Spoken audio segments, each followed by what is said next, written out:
Good morning students. Today we are going to discuss about AC motor.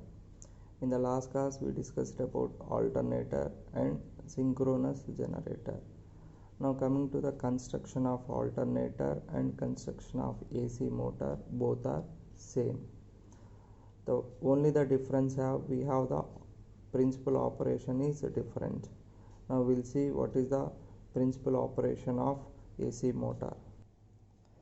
Now before going to the principal operation of motor, just we have some basic points we need to discuss.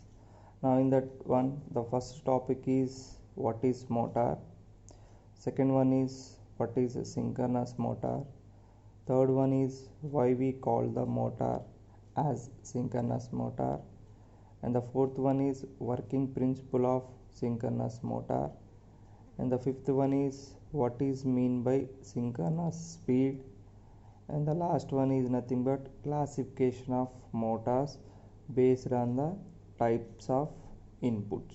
Okay, based on types of input as well as supply. Now the first one is what is motor. Now before going to the motor topic, we have one law. Now what is that law is nothing but universal law.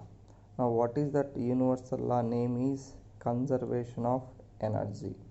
Now it states that energy can neither be created and nor be destroyed, but it will convert one form of energy to another form of. Now what is the meaning of this statement? In the sense, we cannot create the energy as well as we cannot destroy the energy, but we can convert one form of energy to another form of energy. Now how it is, I'll take one example, and that is for water heater and light. Now for the water heater, now we have the input is electrical, the output is heat. That means now we are giving input as electrical and it is converted as a heat output. That means now this is one type of energy and this is another type of energy. Now that is called it as it will convert one form of energy to another form of energy. Now input is electrical and the output is heat in the form of heat, and then we will get the water is get heated. And the next one is called it as a light. Now here also we have the same example. Now for the light, the input is electrical and the output is will get the light as output. Now for that, input is electrical and the output is light.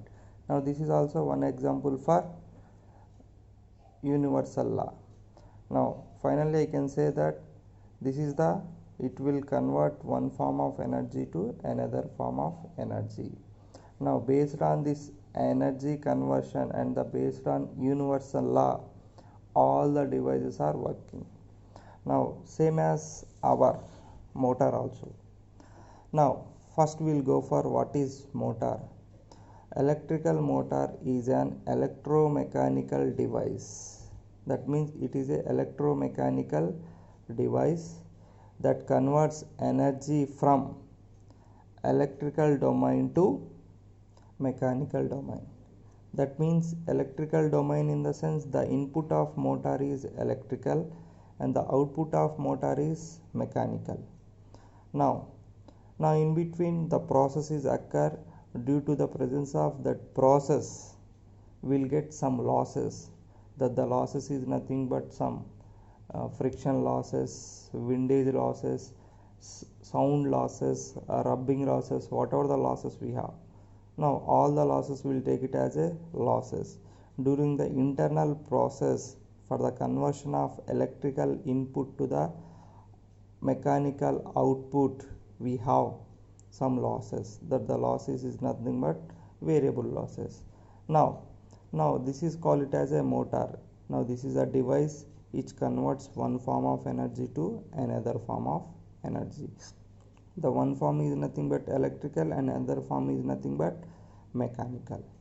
Now the next one, classification of motors on the type of input. Now for every motor we have some input as well as output. Now input we are giving supply. Based on the supplies we have two types of supplies we have, that is nothing but single phase supply and three phase supply. Now coming to the single phase supply, now for example it is used in household purpose. Now the single phase voltage is 230. Now coming to that three phase supply, now that is nothing but 420 or 430, whatever it is, right? Now it is used for household purpose and other than household purpose. Now three phase we are using.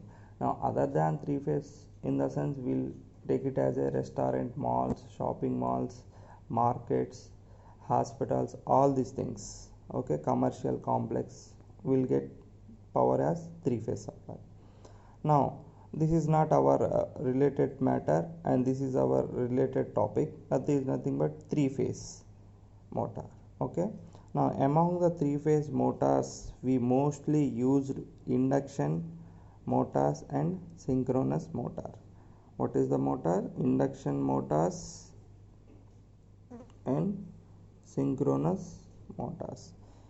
In three phase motors we have mainly two types, that is nothing but induction motors and synchronous motor.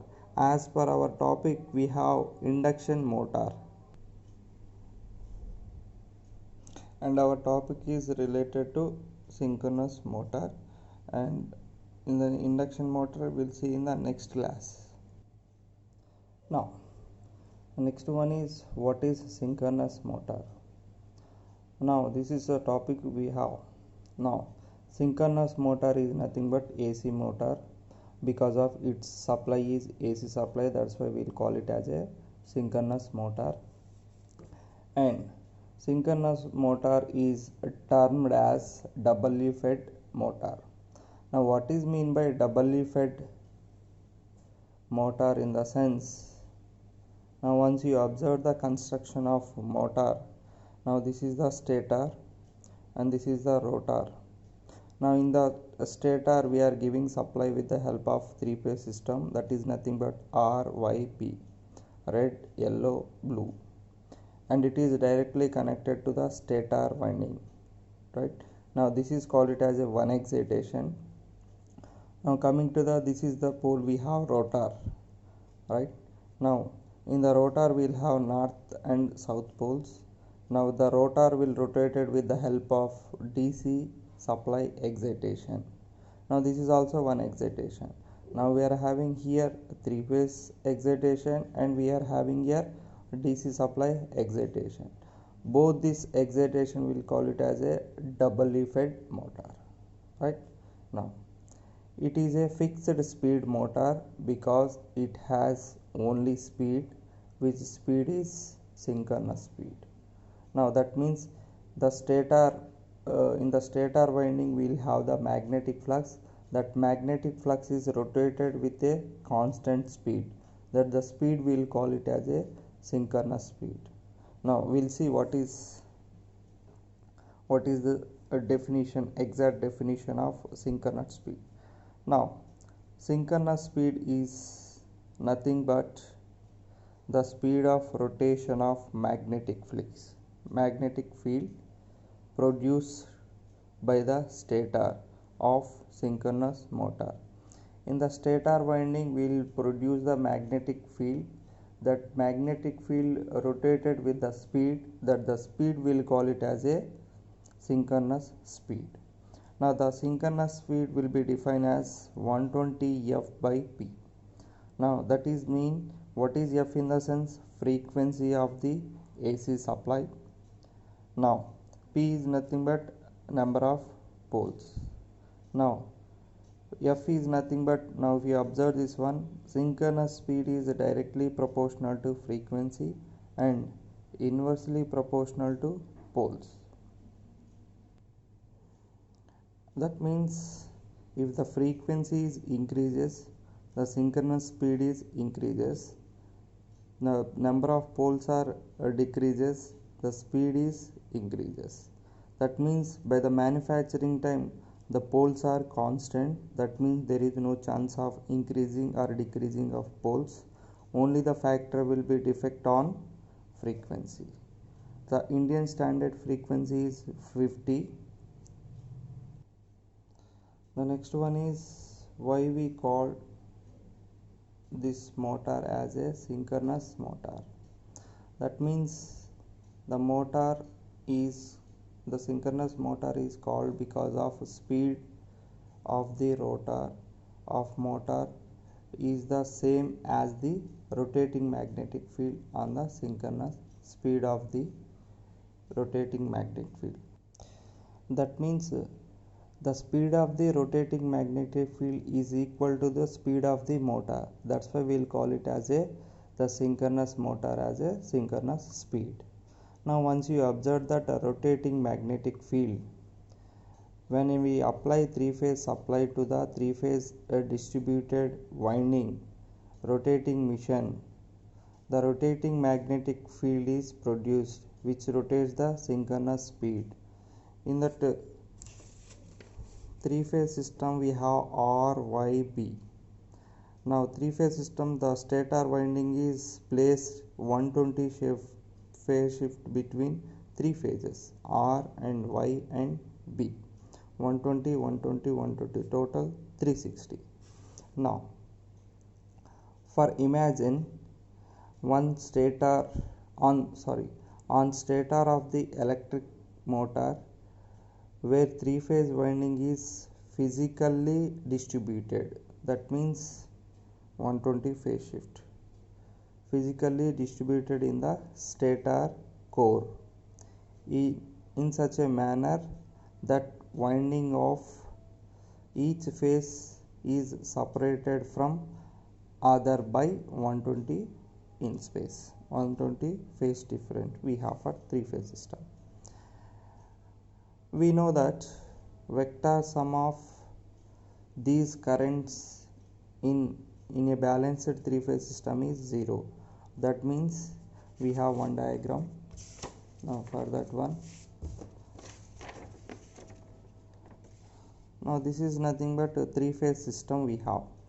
Now in this three-phase system, this is wave related to R phase, and this is wave related to Y phase, and this is flux related to B phase, right? Now this is a representation of three-phase system. Now we know that the vector sum of these three currents in balanced three-phase system is 0.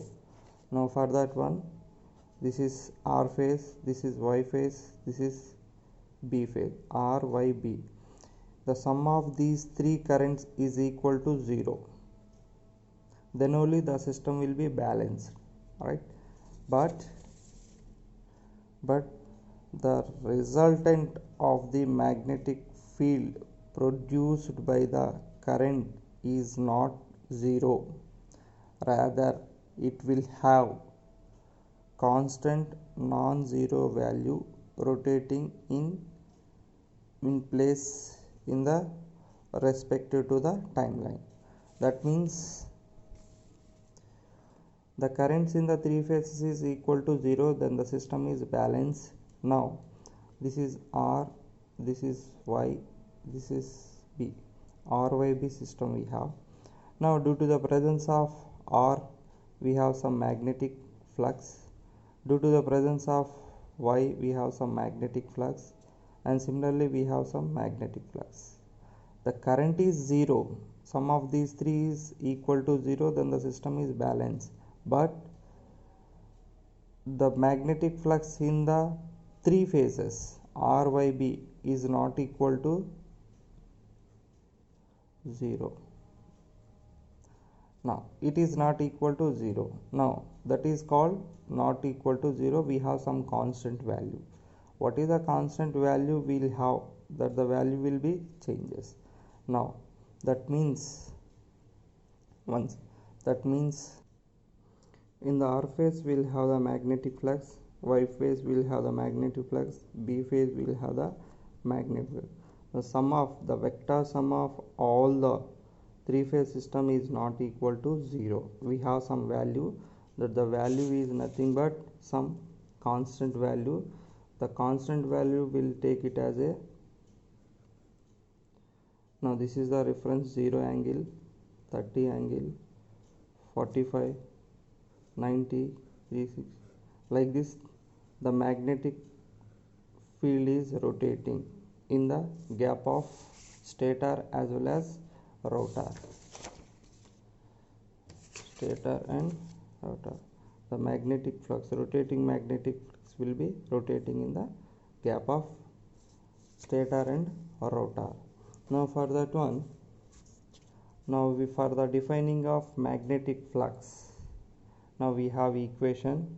The magnetic flux produced by the current in each phase can be represented by equation given below. Now for the R phase, Y phase, B phase, for the flux, what is phi m?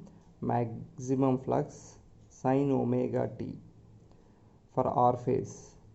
Now for Y phase, phi m sin omega t minus 120. Now why it is minus 120? In the sense, the phase shift between three phases is 120, 120, 120. The first one is, take it as a reference, is first one omega t 0. The next one is minus 120 and the next one is minus 240. Right. Now the flux wave in the space can be represented by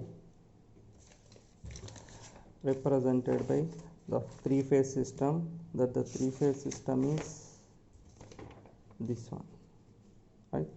Now this is a three-phase system we have. Now this is the 0, this is the 30, 60, 90, 130. For each section we will take it as a 30, 30, 30. Now for that one, the first one for 0 angle, we will take it as a reference as 0 angle. Then what is phi r, phi y, phi b? Now for phi r is equal to phi m sin omega t. In place of omega, you take it as a 0 for 0 angle. Now the sin 0, 0, that everything is 0. Now phi y sin omega t minus 120. Now in place of omega t, 0 minus 120. Now sin minus 120 is equal to minus root 3 by 2. Sin 120 is root 3 by 2. We will have the minus, that way minus root 3 by 2. Now similarly, phi b equal to phi m sin omega t minus 240. In place of omega t we have 0, minus 240 is equal to sin minus 240 is equal to root 3 by 2. Right. Now if you observe this one, phi r is 0, phi y is minus root 3 by 2 and phi b is root 3 by 2 phi m. Now for 0, now this is the R phase we have. R phase is for 0 angle is, for R phase 0 angle is 0. Now this is the 0. And the next one, Y phase minus root 3 by 2. Now this is the Y. Now this is the reference line, above positive and below negative. This is the Y phase. And the next one we have B is root 3 by 2. Now this is the above line, this is the root 3 by 2. This is the minus root 3 by 2. This is root 3 by 2 plus root 3 by 2. Now similarly we will go for find out in the magnetic flux lines for 30 for R phase, Y phase and B phase. Now for R phase, sin 30 1 by 2, that is phi m 1 by 2, phi into 1 by 2, sorry, phi y, that is 30 minus 120. Now previously the angle is 0, that's why we will place 0. Now here we have 30 minus 120. Now we will get the value of sin value minus 1, sin 90 minus 1. okay, that the final value is 5 minus 5m. Now similarly 5b 5m sin 30 minus 240. Now you will get the similar value is 5m into 1 by 2. Now based on these values we can find out the magnetic flux wave space between each phase, right? Now coming to the next one is working principle. The working principle of generator is similar as working principle of motor. Now only the difference we have, in the generator we have empty conductor, in the motor we will have the current carrying conductor, okay. In the generator we will have the current carrying conductor. Now once you observe that working principle of motor, in the sense it will works on the Fleming's left hand rule. Fleming's left hand rule. What is the Fleming's left hand rule? In the sense, whenever a current carrying conductor placed in the magnetic field, it creates some force. That force is nothing but torque.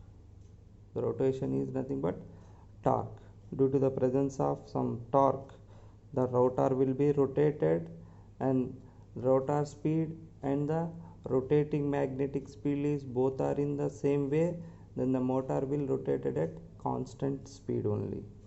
Now once you observe the terminologies of Fleming's right hand rule and left hand rule, in the sense Fleming's left hand rule for motor.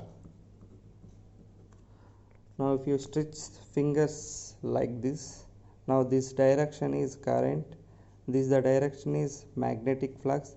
Now this is the direction of rotation of the motor, as well as force, as well as torque. We can call it as any one, right?